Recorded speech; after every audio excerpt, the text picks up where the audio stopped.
Welcome to The Authentic Spiritual Journey, a weekly podcast featuring real and practical spiritual conversations from diverse perspectives here on the Experience of the Soul podcast channel. Today, episode 201, we welcome special guest Vasintha Pather. And now your host, Reverend Cynthia Alice Anderson. Hello and welcome to The Authentic Spiritual Journey. My name is Cynthia Alice Anderson. I'm the host, and I'm also lovingly known as RCA.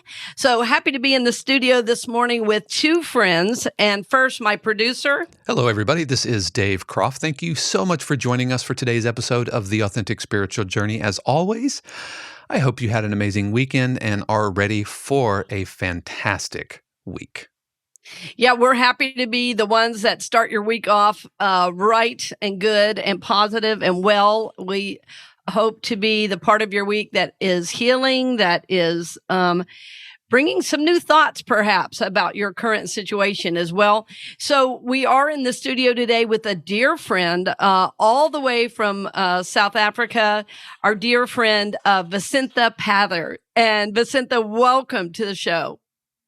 Thank you so much, Cynthia. Thank you, Dave. So exciting to be here. It is. And I actually spoke about you a couple of weeks ago on the show a little bit. And, you know, our friendship has been such a gift to me. And, you know, we met in an educational setting.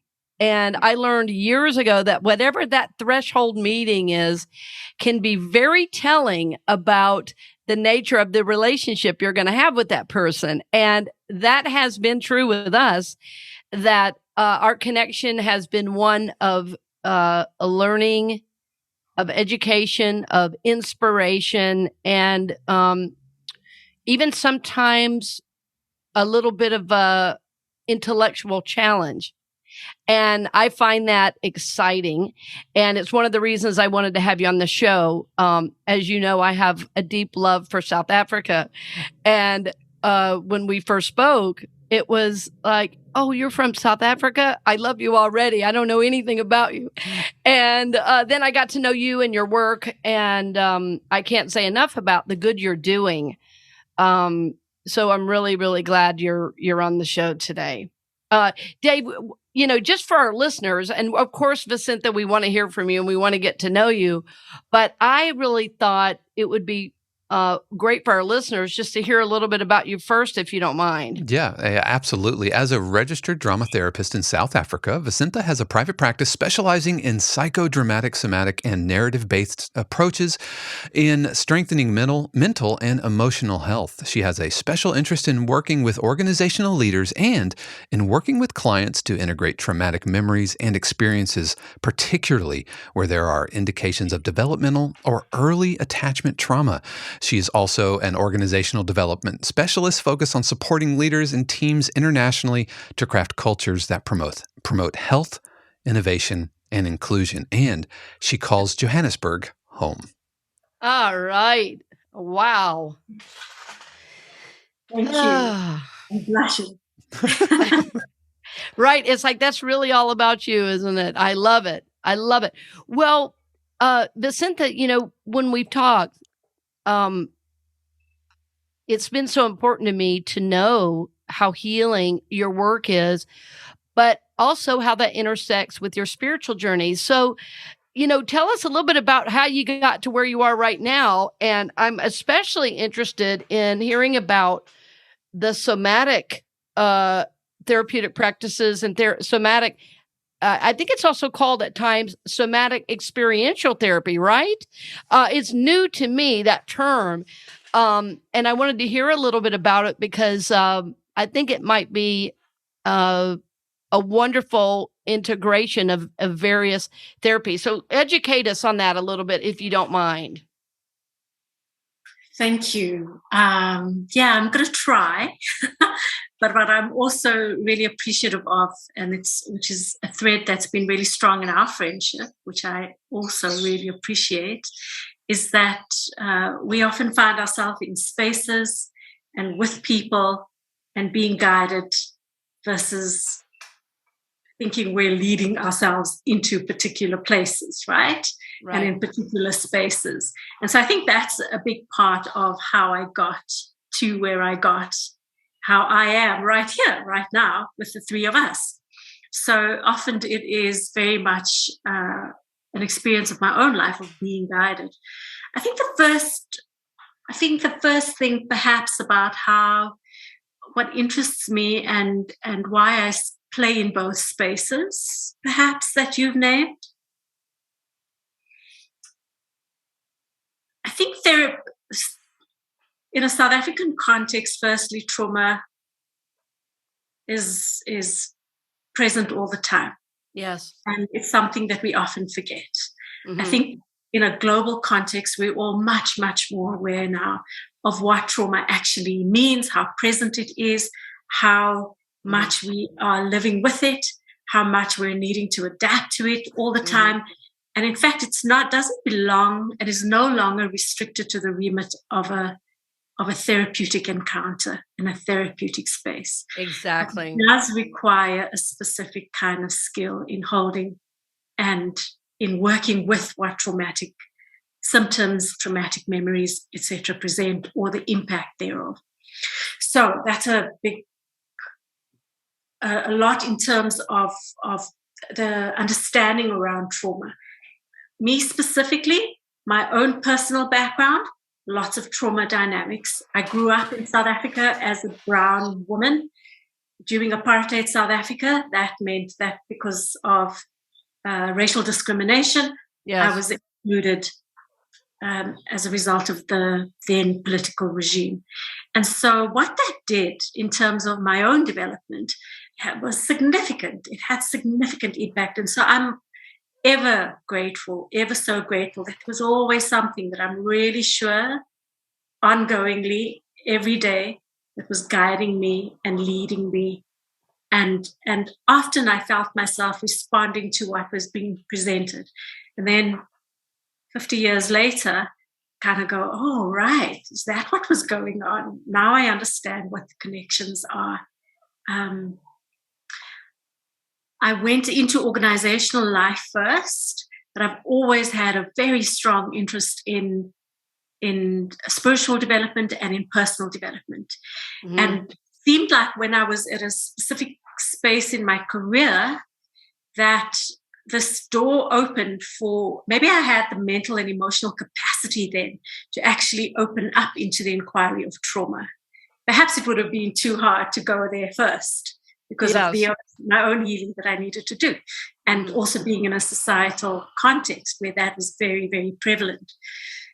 So I found that 20, 30 years after starting my career in organizational life, the psychology underpinning in terms of education, I then went into understanding trauma and deepening my awareness, and then bridging these two spaces of working with personal development, trauma healing, and collective development in an organizational context.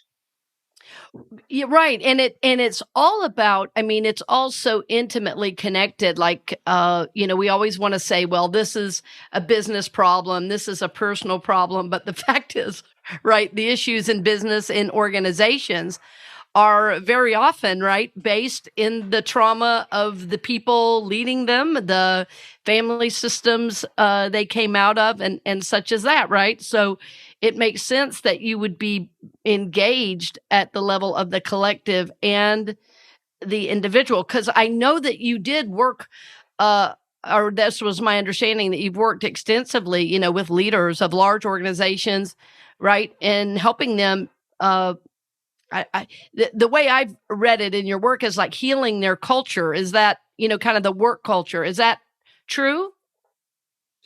Yes, that is true. I think that talking about, we forget that people actually make up organizations. Yes. Right. And as you rightly say, people come from a particular context. And that context, and we don't only have to talk about trauma, right? We're all on a journey around healing and development. And it's not only individual development, it's collective development. And in fact, as we see, especially given these the issues that we're experiencing in the world right now, and it's not new for what's been happening for centuries, is actually it's collective. This collective movement, collective health. And I've always been a very strong proponent of the idea that the organization is a primary unit for collective healing. Beautiful. Those are leanings into ideas of positive psychology, strengths-oriented work, just healing, because we heal in community. We heal in relatedness. It's not a particularly individual path. There's an aspect that is individual, and we have to have our own strong backbone to do the work. But in fact, we exist inside of community. And where else? I've often asked the question, where else do you have a collective of resource, skill, access to education, access to community, access to structure, other than the unit of an organization? And so if we can leverage the resources in organizations to the end, to the productivity of the organization, as well as the health of the context that it sits inside of, then I think we're really leveraging something in society that we're not doing very well today. And therefore leaders, so working with leaders and strengthening leaders in their own spiritual development, in their own personal development, so that we make good, healthy decisions that enable the organizational world to be a contributor of health in society. That's what I'm interested in. I love that vision. I love that vision that our organizations, whatever, where we live and work, right, are to be places of healing. And I do think you're right. It is incumbent upon the leaders, because whatever, spiritually, how I think of it, whatever consciousness the leaders come from, whatever consciousness the leaders hold and value, as an organization, it naturally attracts those same values, those same awarenesses. And so often, and I work in, with a lot of churches and ministers, and I find often that the ministers want to blame their members, and the members want to blame the minister. And in fact, it's usually all one issue, and healing is possible, but when and only when the leaders are willing to be vulnerable and are willing to be authentic with their struggles, authentic with the issues they need to heal, and that can be very difficult if you're, seen as a leader, a spiritual leader. You're supposed to have it all together. Well, of course, this is true in organizations too. The CEO is never supposed to have a question about judgment, and such as that. So I love that vision that I think it does apply to all communities, virtually what you're saying, because every system is really its own, what did you call it? A primary unit for collective healing. I love that. I just have always called it like a group soul, that as we're called together, and I'm working with my spiritual community on this. Right now, I'm teaching a lot about the individual soul, but as we move forward, it's going to be about how we are one collective soul, and we're really drawn together to do something and getting clear about that purpose, and then, doing the work that needs to be done to be able to live that purpose then is down the road for us. And this seems to be in agreement with what you're speaking about. Right. Yeah. Thanks, Cynthia. And I think, the words that you use and descriptions around vulnerability, authenticity, capacity to be present to their emotions, leaders and other organizational practitioners, that requires somatic. That requires being in touch with the body. It requires being in touch with emotions, right? And that's where the somatic work becomes really important. So it's not about somatic instead of or in place of. Okay. It's about integration. because we're really good in organizations at being intellectual, right? Really, really great. Thinking, decisioning. You come into the office, your body's got to kind of stay out, just sit in one place for 8 hours, right? You might get to it.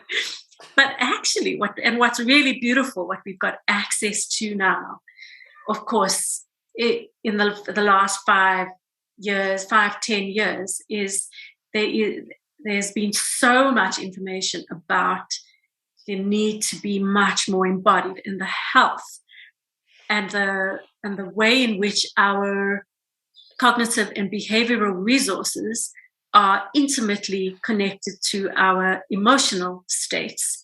And therefore, we have to access those emotional states often through the body. That's the doorway. So if we can become more somatic and not other it, like it's something unnatural, we have to become something. We are already that. Exactly. We are. We're not disconnected, right? Yeah, and I'm just still going back to what you said initially about trauma. I also grew up in a very traumatic setting with a lot of abuse and drug use and alcohol use, on a very daily basis. And I think, my experience of trauma is personally is that, when that's all you don't really realize you're even in trauma. It's just life as you know it. And if there's not, as you were talking about the organization and the need to be aware of your feelings and stuff, it's like so often we're bringing in these psyches based in trauma, and sometimes we're acting as if the trauma is still happening, and in fact, it's not that at all. And we can so easily project our childhood experience onto what's happening and really create a lot of unnecessary wounding of coworkers, the workplace in general, a toxic environment. And so sometimes we just don't even know. We don't know what we don't know, right? So if the personal work has not been at least begun or attempted, or if you're not in practice in some way of, as you say, developing yourself or your spirituality, you don't know that you're behaving from this traumatic framework. And that's the thing that I see. The lack of self-awareness is the thing I see most of all in organizations that brings them down very quickly and creates toxicity in the workplace. It's like, right. Yeah. Exactly. And then that is really layered, right? Because so if I take South Africa as an example, we've only been in a democracy for the last 25, 27 years, somewhere around there. Yes. It's really, really recent. I mean, at a societal level, right? It's baby, right? It's really, really recent.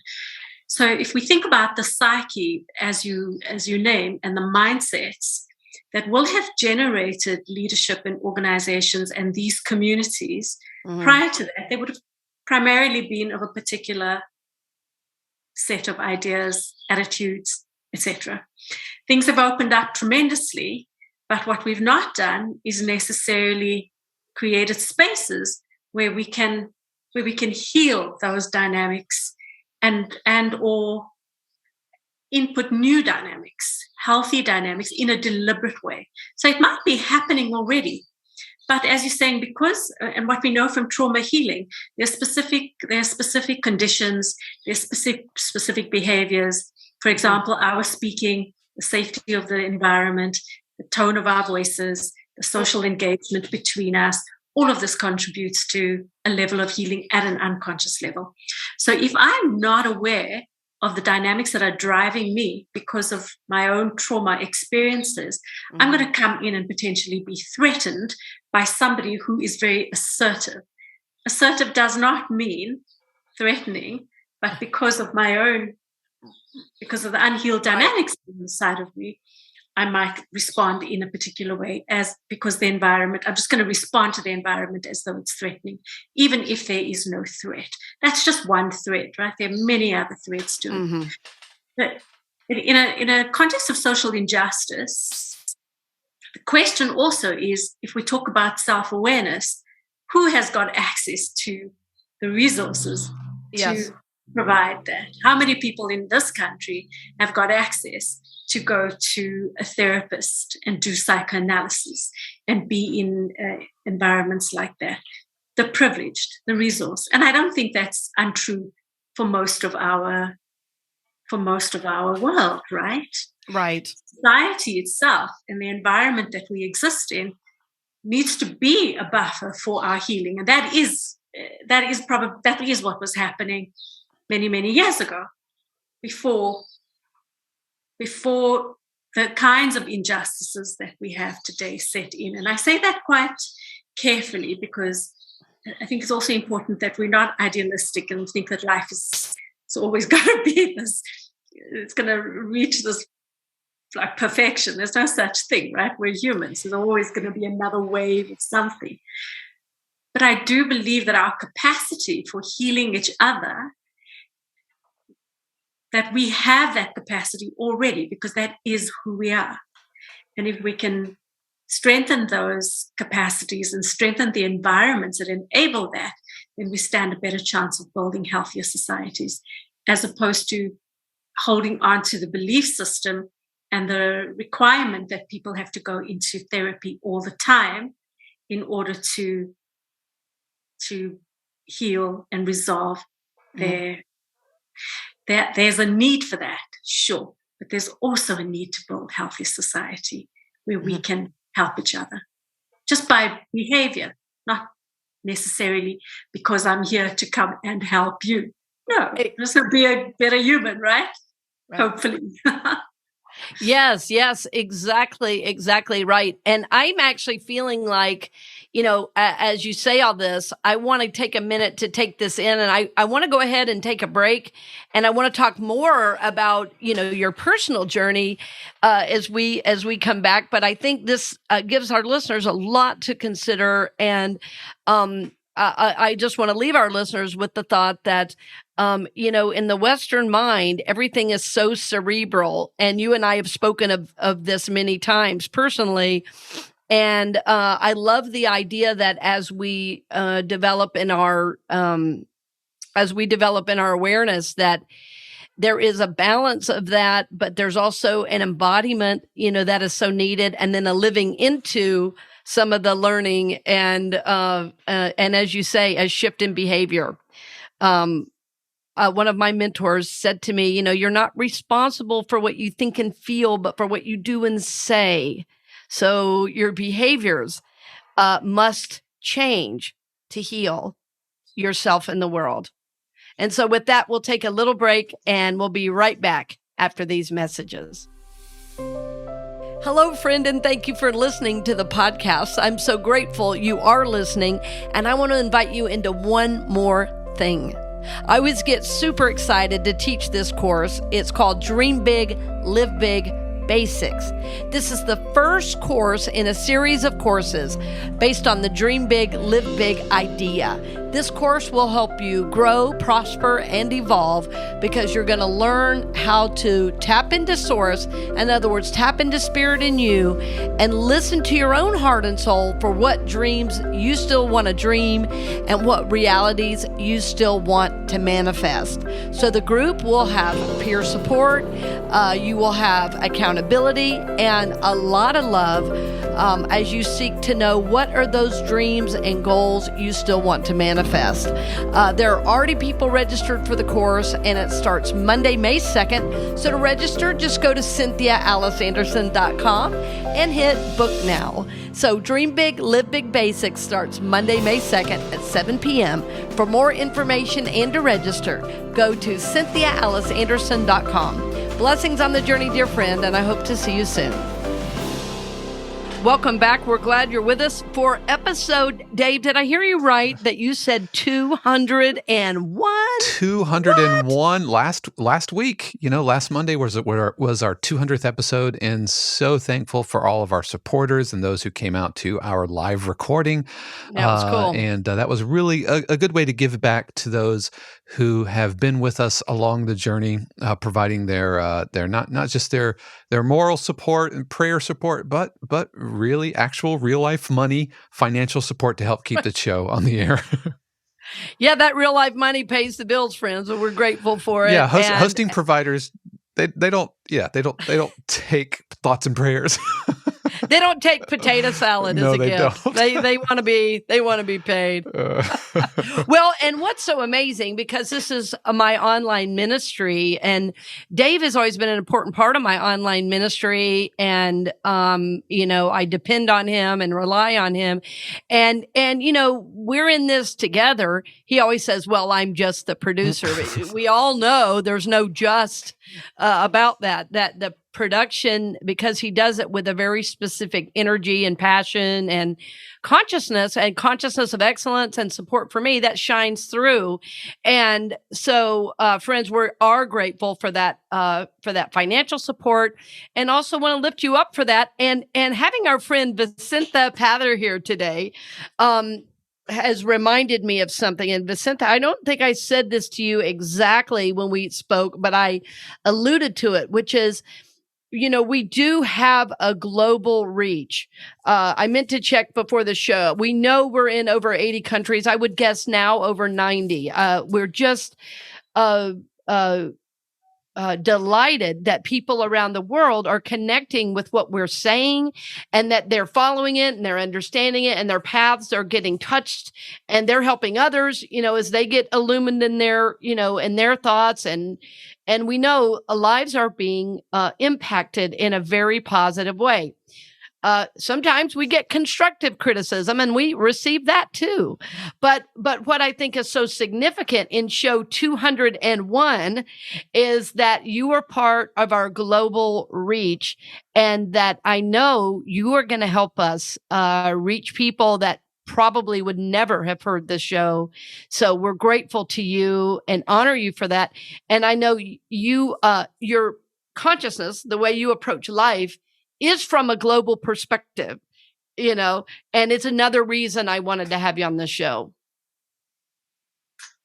Thank you, Cynthia. And yeah, I think just perhaps mirroring that a bit. I think, when you opened and talked about how we met, we were in a global context of educating ourselves inside of a group that was already global. And yes, and you've been a source of real inspiration and strength and sisterhood for me in this growth as well. And it's been COVID has been an incredibly hard experience, and continues to be an incredibly hard experience for so many of us. And then there are these gifts inside of this broader context, and this has been one of them. I know if I again speak, I'm going to speak about a South African experience that we have a lot. Yeah.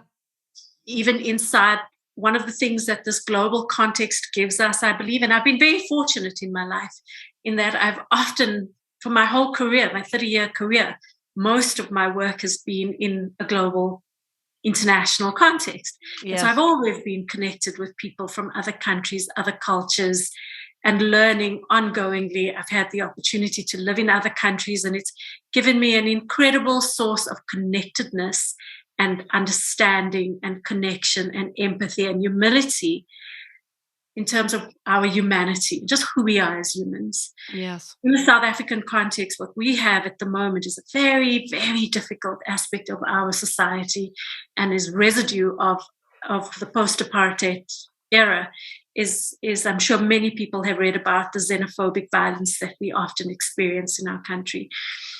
And I mean, there are many reasons for why that's occurring.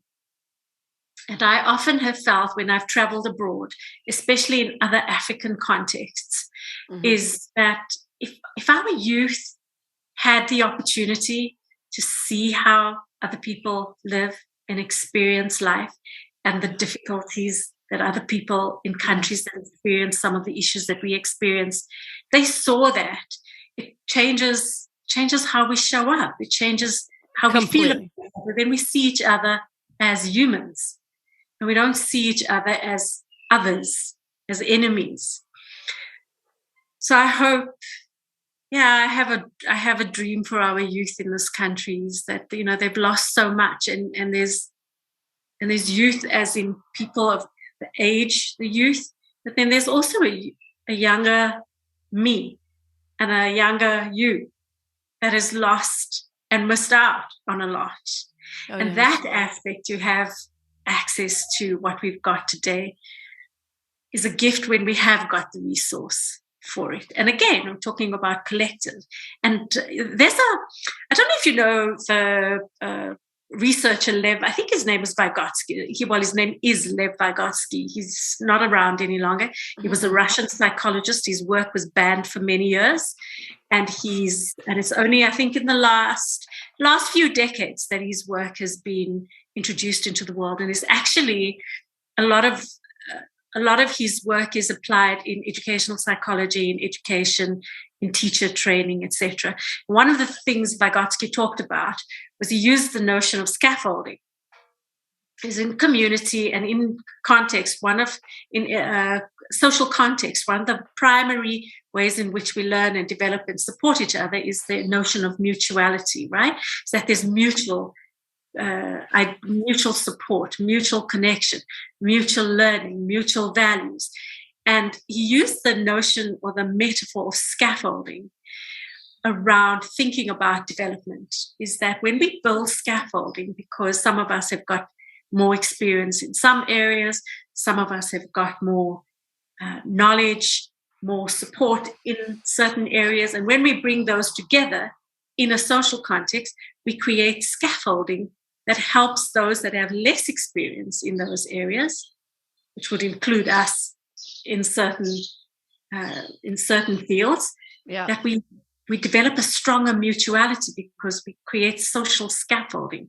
And that's the kind of idea that, in talking about what has happened, I think, in a global context, and what I wish for my own country and our youth, is that we're stronger at this building social scaffolding, where those of us that know more come together with those that don't, so that we can accelerate these pathways to learning and development and access to resources.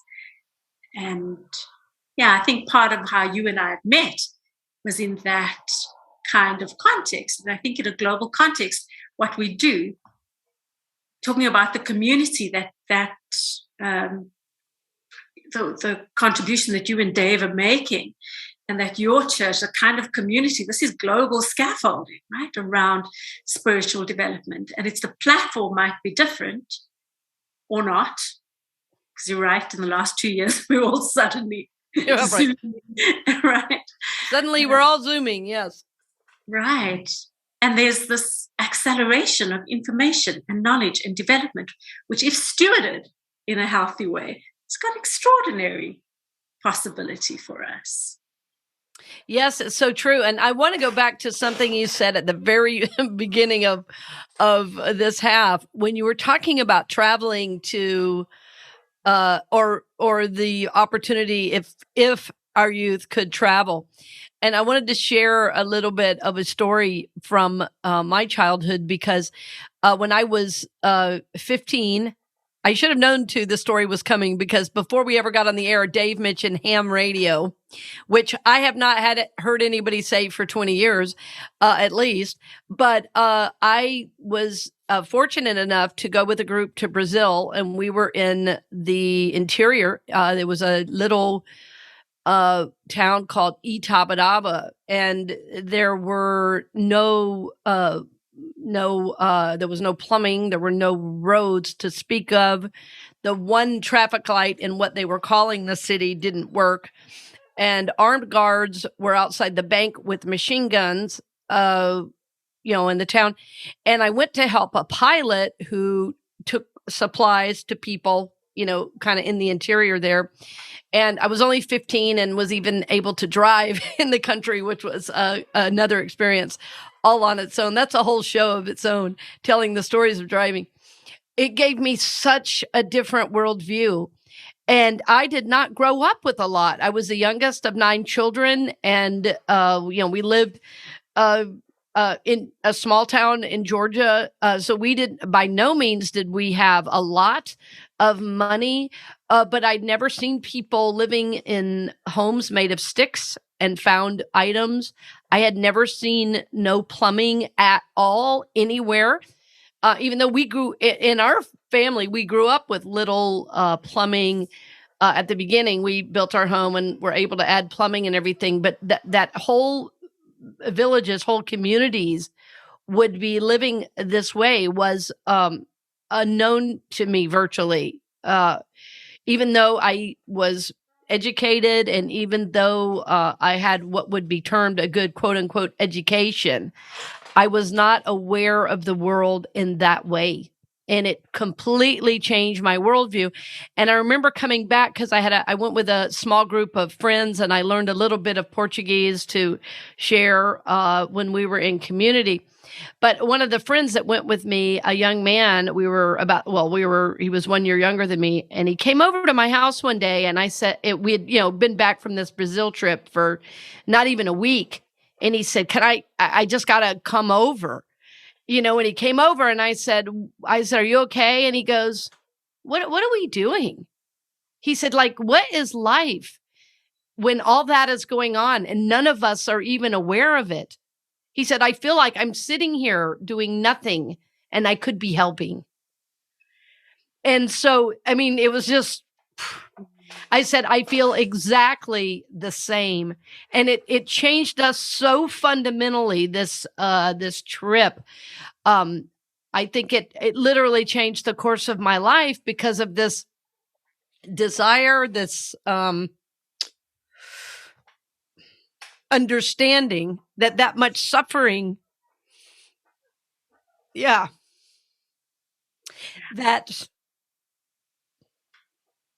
I had my own individual trauma, but that there were whole communities living in trauma was unknown to me.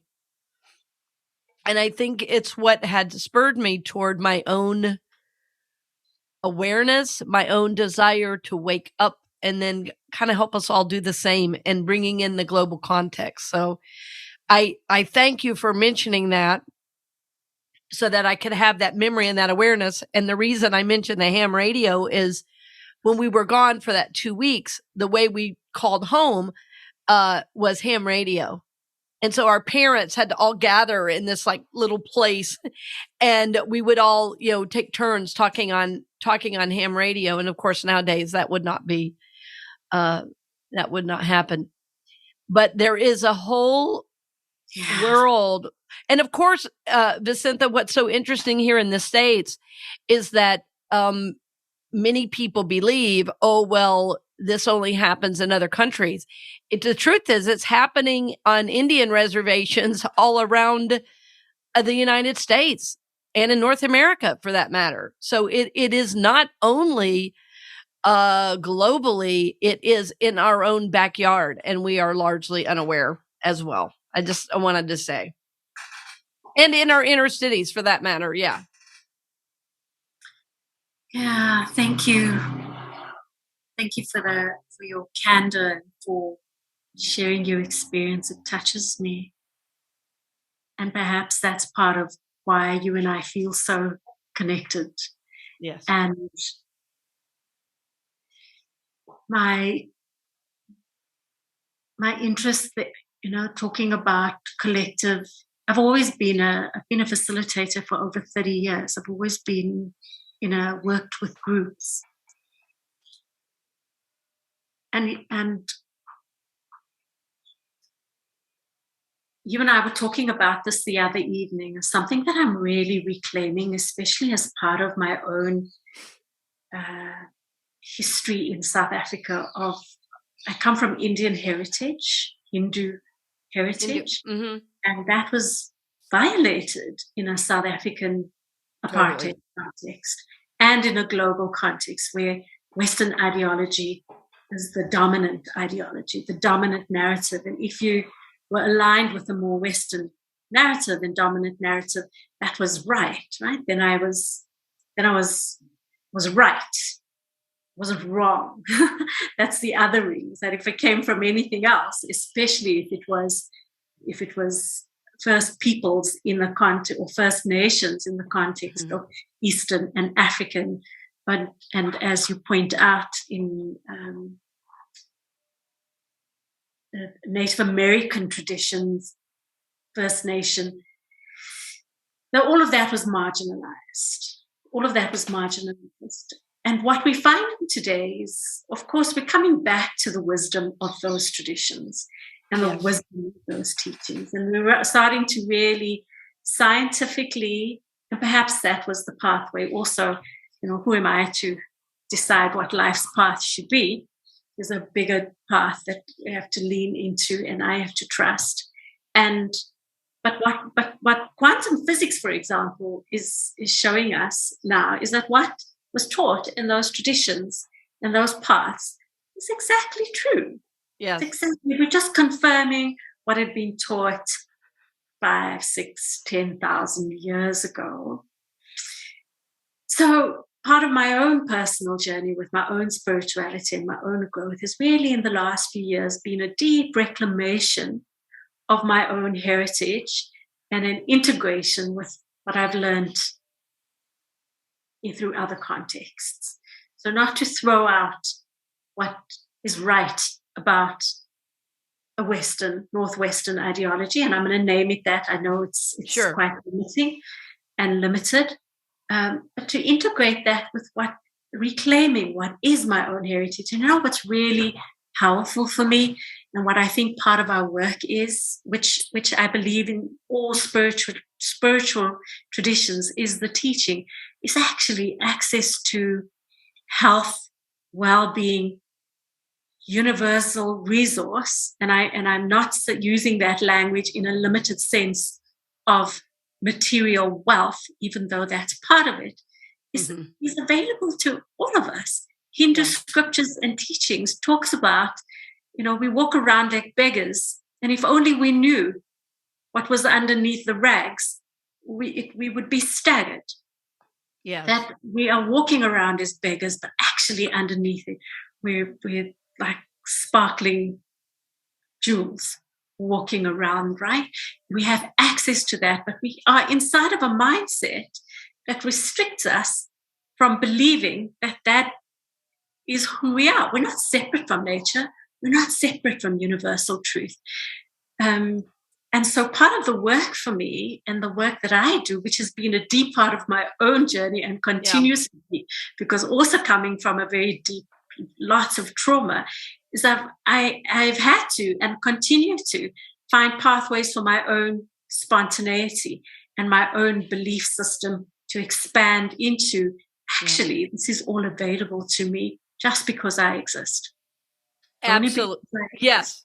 I don't need anything more, right? And that's the lie of the sort of fundamental capitalist structures that we're in. And there's obviously that's very layered. So I don't proclaim to know enough about it ideologically to say that's the only issue, because it's not.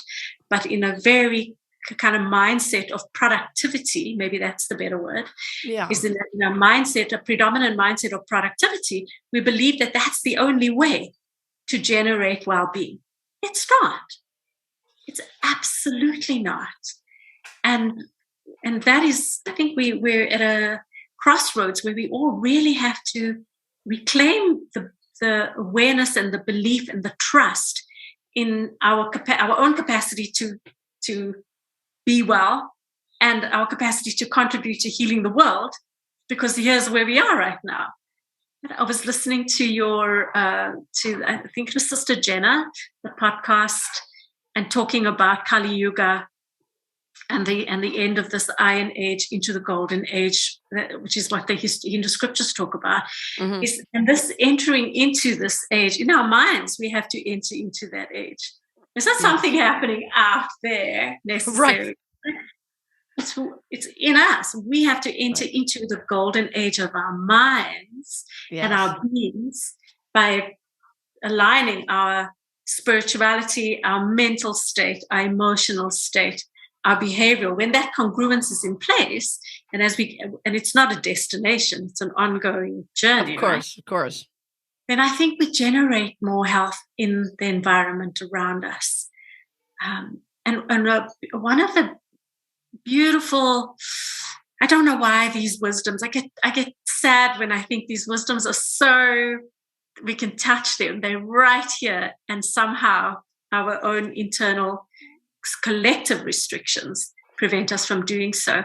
But I work a lot with complex adaptive systems, living systems approaches in culture design, culture development in organizations, trauma, healing, it's systemic change. And one of the key primary tenets of living systems and complex adaptive systems is that the more good you put into a system, you don't have to control the outcome. You have to keep the order. So the structure's got to be strong. We have to know why we're doing what we're doing. We have to know what the structure is. We have to know what we're trying to develop so that the right guardrails are put in place. And then as long as we put good things into the system, so family, the values are clear. We know who are the parents, who are the children, where do we live, the home is safe, we've got a strong environment. And then as long as you're putting good things in, the system naturally generates health. Naturally generates health. We don't have to control that. The dominant mindset that we're in is that we've got to control the outputs, right? The abundance, and there's a beauty in it for me, in the simplicity of keep it clean, make sure the structure's clear, and just do good. But it's so for simple. Doing good, we have to clean up ourselves. Yeah. That's the work, right? That is the work. That is the work. And, one last question. I know we're about out of time, but I wanted to ask, for someone who might be new to some of the teachings in Hinduism, would you have something you'd recommend somebody read, like the Upanishads, or what would be the Vedas? What would you recommend for somebody to learn more about some of the teachings you're talking about? That is such a big question. It is.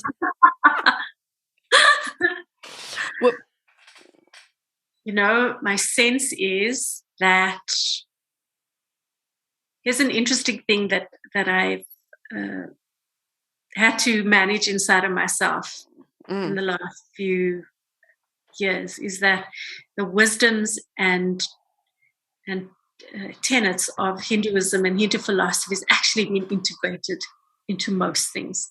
It just hasn't been named that way. You're absolutely right. You are absolutely right. Ecology, collective consciousness, collective unconscious, all of that comes from the Vedic scriptures. Yoga, yes. Meditation, mindfulness, Qigong, Tai Chi, all of these practices actually come from Eastern wisdom and have their roots in the Upanishads, the Vedic scriptures, etc. Exactly. And I mean, really, Hinduism is the oldest religion in the world. I mean, it'd be hard to get away from it, actually, because of how our connection with the sacred is trying to develop, and I'm thrilled and evolve, I should say. So we are returning back to, as you say, some of the ancient wisdom. So, and Vasintha, we're grateful that you joined us today. I'm just going to go ahead and ask while we're on the air, I want to hear what you have to say. Will you come again and join us for another interview, do you think, maybe? If there's interest, I would love to. This was exciting, and I've really appreciated you and Dave around holding the space for this. It's really been such a pleasure, and absolutely. All right. Well, so you heard it, friends. We're gonna hold Vasintha to that, right? So she just told 5,000 people or more she's coming back. So this is great. And Vasintha, thank you. Any way you want to share this with your friends or colleagues or clients, of course, feel free to do so, but also feel no pressure in doing that. But we love to share. You'll be able to share it through Spotify, YouTube, iTunes, all the ways people get their information, and it is both audio and video. So as always, friends, we are grateful. We are blessed that you're along the journey with us. Please do tell your friends, have conversations. Set up a dinner around a topic that we talk about and bring your friends and neighbors. And don't be afraid to get into these topics. Check your worldview, friends. A lot of great stuff from today's show about opening your awareness, about living the truth you know to the best of your ability, and in fact, improving life as you know it simply by being present to yourself and to your life. So we bless you. We thank you for joining us and look forward to seeing you next week. Blessings on the journey, dear friends. We hope you've enjoyed this episode of The Authentic Spiritual Journey here on the Experience of the Soul podcast channel. This channel is made possible because of listeners just like you. If you would like to support the channel with your tax-deductible contribution on an ongoing basis or through a one-time gift, head over to experienceofthesoul.com/support. The Authentic Spiritual Journey is copyright 2022, Cynthia Alice Anderson, all rights reserved. Our theme music is composed by Dave Croft and used with permission from RR Hot Publishing. The Experience of the Soul podcast channel is a production of 818 Studios.